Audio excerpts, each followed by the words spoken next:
అయితే ఇవాళ మనం చెప్పుకోపోయే కథ ఏంటంటే ఆనందరామాయణంలో మూలకాసురుని కథ చెప్పుకుంటున్నాం.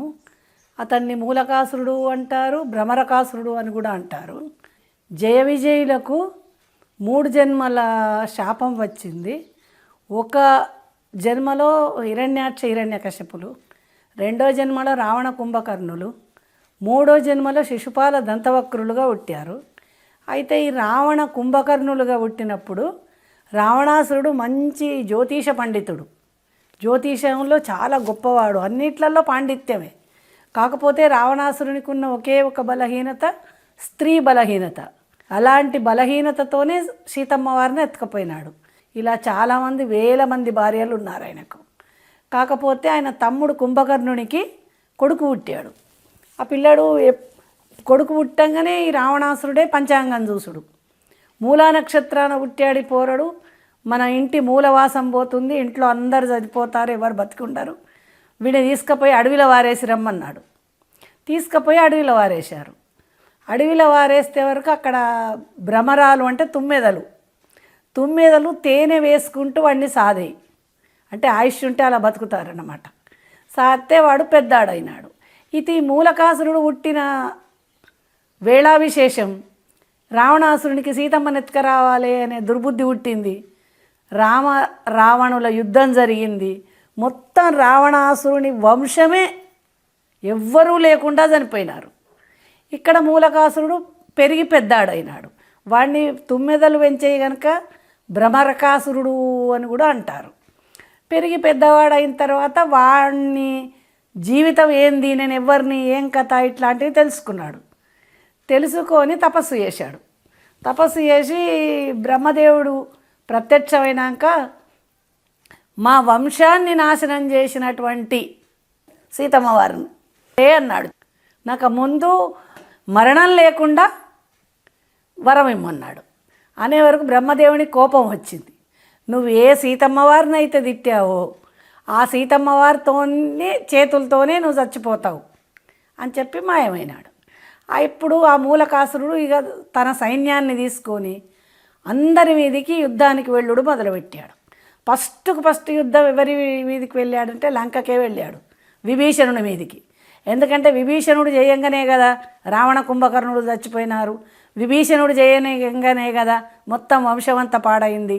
అందుకని ముందు విభీషణుడినే చంపాలి అని యుద్ధానికి పోయినాడు.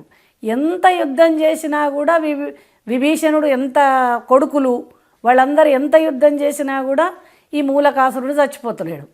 కొనాకేం చేశాడు కదా, లంక నుంచి అయోధ్యకు భూగర్భ ద్వారం ఉన్నది. ఆ భూగర్భ ద్వారంతోనే అయోధ్యకు వచ్చాడు.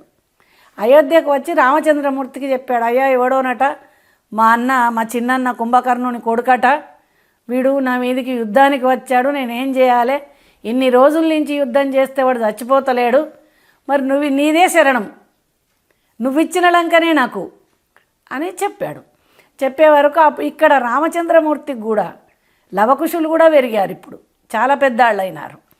ఇక్కడ లవకుశులు అన్నారు కదా, అప్పుడు మా నాన్న మా చిన్నాన్న ఇద్దరే పోయినారు, కష్టాలు పడ్డారు, ఇప్పుడు మేమంతా ఉన్నాం, మేము కూడా వస్తాం, భరతుడు శత్రుఘ్నుడు ససైన్యంగా సేనాధిపతులు మంత్రులు మేమందరం వస్తాం లంకకు అని అందరు వచ్చి 21 రోజు యుద్ధం చేశారు. 21 రోజు యుద్ధం చేసినా కూడా ఎన్నిసార్లు ఆ మూలకాసుడిని చంపినా మళ్ళీ నిద్ర అని లేస్తున్నాడే కానీ చచ్చిపోతలేడు. అప్పుడు రామచంద్రమూర్తికి అనుమానం వచ్చింది. అనుమానం వచ్చి బ్రహ్మదేవుడిని పిలిచాడు, పితామహ ఏమిడిది ఇది, మరి వీడు ఎంతకు చచ్చిపోతలేడు, ఎవరు చంపినా పోతలేడు అంటే, అయ్యా అదేం లేదు, వాడు తపస్సు చేసినప్పుడు మన సీతమ్మ వారికాడు, ఆమె తోటే వీడి చావు అని చెప్పారు. చెప్పే వరకు అప్పుడు రామచంద్రమూర్తి ఏం చేశాడు కదా, గరుత్మంతుణ్ణి పంపించాడు అయోధ్యకు. గరుడా, నువ్వైతేనే అగమేఘాల మీద పోయి విమానంలాగా సీతమ్మ వారిని ఎక్కించుకొస్తావు, పొమ్మన్నాడు. పొమ్మనే వరకు గరుత్మంతుడు పోయి, అప్పుడు సీతమ్మ వారు ఏం చేసింది, తన భర్త పిల్లలు ఎవ్వరు లేరు, ఒంటరిగా ఉన్నా అని ఏదో ఒక వ్రతం చేస్తున్నది. ఆమె వ్రత దీక్షలో ఉన్నది. ఆ వ్రత దీక్షలో ఉన్నటువంటి ఆమెను ఈ గరుత్మంతుడు పోయి రామచంద్రమూర్తి రమ్మన్నాడు అని చెప్పాడు. చెప్పే వరకు ఆమె నమ్మలే. ఎందుకంటే నాకు రాక్షస మాయలు తెలుసు, నేను అనుభవించా. బంగారు జింకై ఓడి వచ్చాడు, అది భిక్షకని ఇంకోటి వచ్చాడు, నన్ను మోసం చేశారు. అప్పుడే ఇప్పుడు కూడా మా వాళ్ళు ఎవరు లేరు కాబట్టి నువ్వు గరుత్మంతుడి వేషంలో వచ్చావు, నేను రాను పొమ్మన్నది. రాను పొమ్మనే వరకు గరుత్మంతుడు వచ్చి అయ్యా సీతమ్మ వారు రానన్నది, మరి నేనేం చేయాలి, రాక్షసమాయ అంటున్నది పైగా అంటే అప్పుడు నవ్వుకుంటూ అనిల కుమారుడైన ఆంజనేయ స్వామికి చూశాడు. ఆంజనేయ, ఆమె ఎవ్వరిని నమ్మదు, నిన్ను మాత్రమే నమ్ముతుంది, నువ్వోయి తీసుకురా అని చెప్పాడు. చెప్పేవరకు ఆంజనేయుడు కూడా అగమేఘాల మీద పోయి అయోధ్యకు పోయి, అమ్మ ఏం లేదు, వచ్చింది నిజంగా గరుత్మంతుడే, రాక్షసమాయ కాదు, నువ్వు నమ్మలేదు, రామచంద్రమూర్తి నేను దొలకరమ్మన్నాడు, మా నాన్నగారు మా అమ్మని దొలకరమ్మన్నాడు. అమ్మా నాన్న అని పెట్టుకున్నాడు ఆంజనేయ స్వామి సీతారాములను. పెట్టుకునేటి వరకల్లా సరే వస్తున్న పమ్మని వచ్చింది ఆమె. ఆయన భుజాల మీద ఎక్కి లంకకు వచ్చింది. లంకకు వచ్చిన తర్వాత లంకలో ఈమె కూడా యుద్ధం చేసింది. ఈమె యుద్ధం చేస్తే ఈమె యుద్ధానికి ఎవరు సహాయం చేశారంటే భర్త కాదు, పిల్లలు కాదు, హనుమంతుడు సహాయం చేశాడు. సీతమ్మ వారికి ఆనందరామాయణంలో మొత్తం ఎంతమందిని చంపితే అంతమందికి ఆంజనేయ స్వామే సహాయం చేశాడు. శతకంఠ రావణుణ్ణి ఆమెనే చంపింది, సహస్రకంఠ రావణుణ్ణి ఆమెనే చంపింది. ఎంతమందిని రాక్షసులను చంపిందో ఆమెనే చంపేసింది. తర్వాత కృతయుగంలో ఆదిశక్తి అంటే దుర్గాదేవి, త్రేతాయుగంలో ఆదిశక్తి అంటే సీతమ్మవారు, ద్వాపరంలో ఆదిశక్తి అంటే ద్రౌపది, కలియుగంలో ఆదిశక్తి అంటే ఇంటికొక స్త్రీ అని చెప్పాడు వ్యాస భగవానుడు. ఎవరింట్లో అయితే స్త్రీ ఉంటుందో వాళ్ళందరూ ఆదిశక్తులే.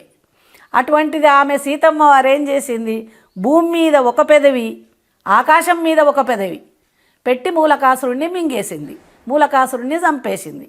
అప్పుడు వాళ్ళు విజయం సాధించావని లవకుశులు, భరతుడు, శత్రుఘ్నుడు, లక్ష్మణుడు వీళ్ళంతా ఏమన్నారు కదా అంటే, అయ్యా ఇది బంగారు లంక అంటారు, ఆ కాలంలో రామచంద్రమూర్తి లంకకు ప్రవేశించలేదు, వనవాసిని అని ప్రవేశించలేదు.